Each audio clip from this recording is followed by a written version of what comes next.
राजेंद्र घनवटकडून बीडमधील अनेक शेतकऱ्यांची फसवणूक आणि छळ. अंजली दमानिया यांचा आरोप. चौकशी करून गुन्हा दाखल करण्याची मुख्यमंत्र्यांसह महसूल मंत्र्यांकडे मागणी. निवडणूक आयोगाच्या आशीर्वादाने स्थापन झालेल्या महायुती सरकारचं नाव एप्रिल फुल सरकार ठेवलं पाहिजे. आदित्य ठाकरेंचा हल्लाबोल.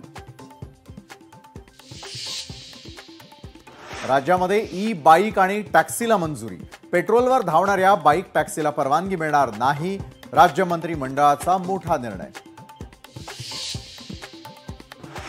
वक्फ विधेयकावरती उद्या दुपारी 12 वाजता लोकसभेत चर्चा. विधेयक संसदेत मंजूर होणार का याकडे लक्ष. मंत्री जयकुमार गोरेंच्या मुलानं बाईक स्टंटबाजी केल्याचा दावा. नॅशनल हायवेवरील जीवघेण्या स्टंटचा व्हिडिओ व्हायरल. व्हिडिओ गोरेंच्या मुलाचाच असल्याचं सिद्ध झाल्यास कारवाई होणार का याकडे लक्ष.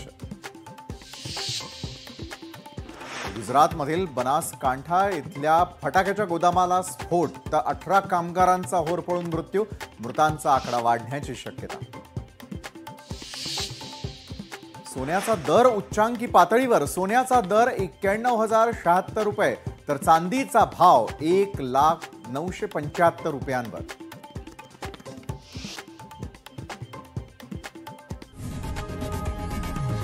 लोकशाही मराठी ऐका, पहा, जागरूक रहा.